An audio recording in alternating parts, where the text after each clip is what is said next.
Trash talking is undeniably a significant aspect of MMA. It generates excitement for the fights and engages fans, whether they're rooting for the trash talker or eager to see them get humbled. There's a certain satisfaction in witnessing a trash talker receive immediate karma. I'm Jin from Beyond the Octagon, and today we're diving into 10 instances where fighters experienced instant karma. James Gallagher versus Ricky Bandejas. In August of 2018, Bellator 204 featured a highly anticipated grudge match between Ricky Bandejas and James Gallagher. Gallagher was outspoken about his confidence in the fight's outcome, and many fans on Twitter took his side. In a heated moment just before the fight started, Gallagher confronted Bandejas, screaming insults in Bandejas' face. Once the fight commenced, Bandejas had the opportunity to serve some instant karma. Bandejas dropped Gallagher with a clean kick to the face and followed up with ground and pound, ending the fight in emphatic fashion. Reflecting on the bout, Bandejas commented on Gallagher's aggressive pre-fight behavior.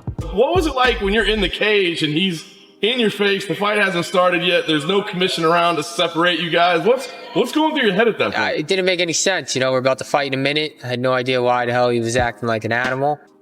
But, we fought a minute later and look what happened. I put it all on the line. I talked and I said I was going to do this and I said I was going to do that because I really believed it. I believed that I was going to do that. I believed in myself. I believed that I was going to go out there and beat that guy convincingly. And I didn't. He set me up lovely, banged a nice 1-2. After the 1-2, I don't remember anything. I was gone. Still? Yeah, even the kick. I didn't know I got kicked. So I didn't until I watched it in video. Wow. So even though I shot in for the takedown after, I didn't remember I did any of this. So I didn't. I was gone completely. He caught me clean. He caught me lovely.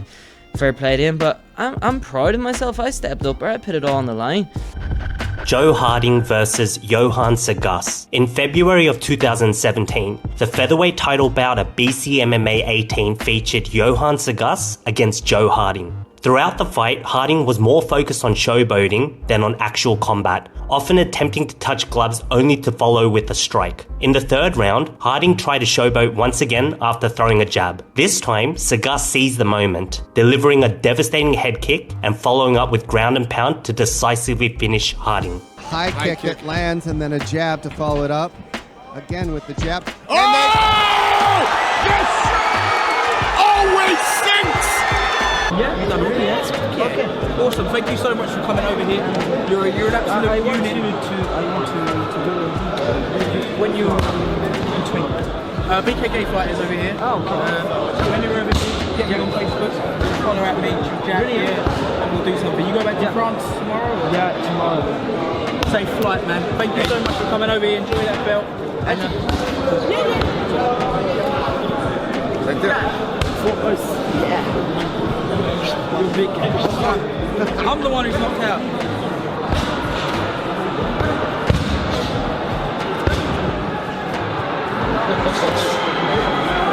Great stuff.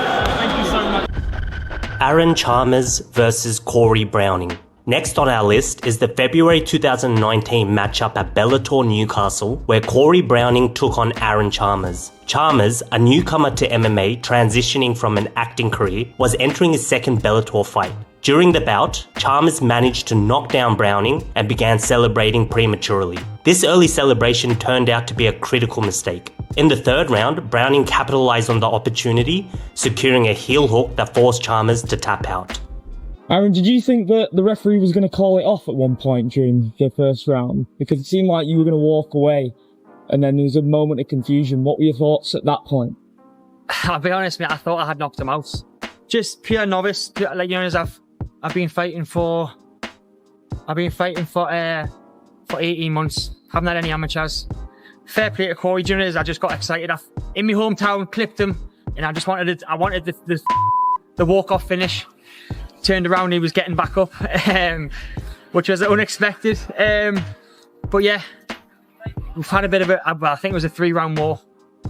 Don't really remember much of it, but yeah, 3 rounds. But I'll be back. I'll come back stronger. Anderson Silva versus Chris Weidman.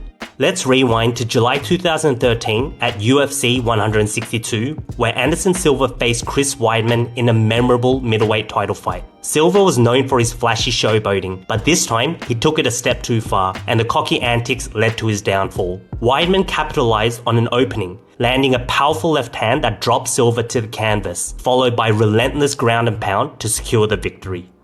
That's one of the things that makes combat sports and this sport so exciting, is that when two guys go in there, anything can happen, and when it does, you're just like, wow.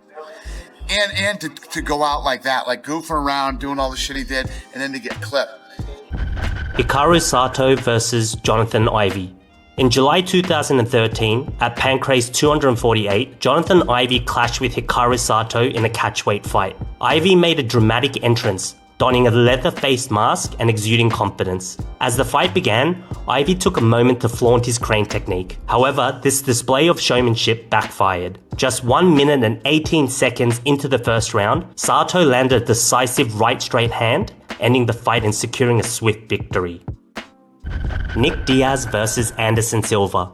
The highly anticipated showdown between Anderson Silva and Nick Diaz took place at UFC 183 in January of 2015. Contrary to his usual demeanor, Silva found himself on the receiving end of Diaz's showboating antics. While Diaz didn't suffer a knockout as a result, his over-the-top showboating ultimately worked against him, and Nick lost the fight by unanimous decision. It's worth noting Diaz's display of sportsmanship after the fight, particularly just before the post-fight interview. However, the victory for Silva was tarnished by subsequent events. Both Silva and Diaz tested positive for banned substances related to the UFC 183 bout. As a result, the fight was overturned to a no contest. Dominic Reyes versus Jordan Powell. In June of 2017, Dominic Reyes clashed with Jordan Powell at LFA 13. Right out the gate, Reyes unleashed a barrage of strikes on Powell in the opening round. Despite absorbing punishment, Powell shook his head, taunting his opponent and dropped his guard. Sensing an opportunity, Reyes capitalized on Powell's lowered guard and landed a devastating head kick, resulting in a first round knockout. Oh, man. Oh, the big kibosh! The big kibosh! The big kibosh! My word! Reflecting on the moment, Reyes recalled the final sequence of the fight. I have to imagine probably the question you have been asked probably so much is what was going through your mind when, he was being a little cocky there. So what was going through your mind in that 10-second clip? Oh, when he was shaking his head? Yeah. Yeah. I was already getting ready to throw that kick because I saw his hands drop first before I saw his head shaking. So I was like, oh, sweet. You dropped your hand. I'm going to kick you in the head. So he was shaking his head, and I was like, oh, yes, even better. And I landed it, and it was just like, what'd you say? What was that? Like, couldn't hear you. Rusuma Palhares versus Nate Marquardt. Rusuma Palhares is known for his ruthless leg locks, but sadly, he's also known for not letting go of those submissions. In September of 2010, Palhares went against Nate Marquardt at UFC Fight Night 22. During the fight, Palhares went for one of his signature leg locks in the first round, but Marquardt slid out, catching Palhares by surprise. Palhares froze, pointing at Marquardt's leg, but it was too late. Marquardt seized the opportunity and finished Palhares with some vicious ground and pound. When the fight was over, Palhares told the referee that his opponent's legs were greased, but officials checked Marquardt's leg, he was entirely in the clear and got the KO victory. Jason Solomon versus Amitesh Shobi. In September 2015, Jason Solomon squared off against Amitesh Shobi at SFL 43 for the welterweight title. Solomon displayed arrogance leading up to the bout, prancing around the cage with an air of cockiness. This arrogance added extra satisfaction to the knockout. As Solomon threw a strike, Shobi swiftly countered, sending him crashing to the canvas. From there, Shobi unleashed a barrage of ground and pound, swiftly ending the fight in just 9 seconds. The gladiators in the red, and here we go for the welterweight. Oh! He's hurt! He's hurt! He's hurt! He's hurt! He's out! Unbelievable! And with that, we conclude our rundown of 10 MMA fighters who got instant karma. Thanks for tuning in. If you found the video insightful, don't forget to hit that like button and subscribe. And I'll see you in the next one.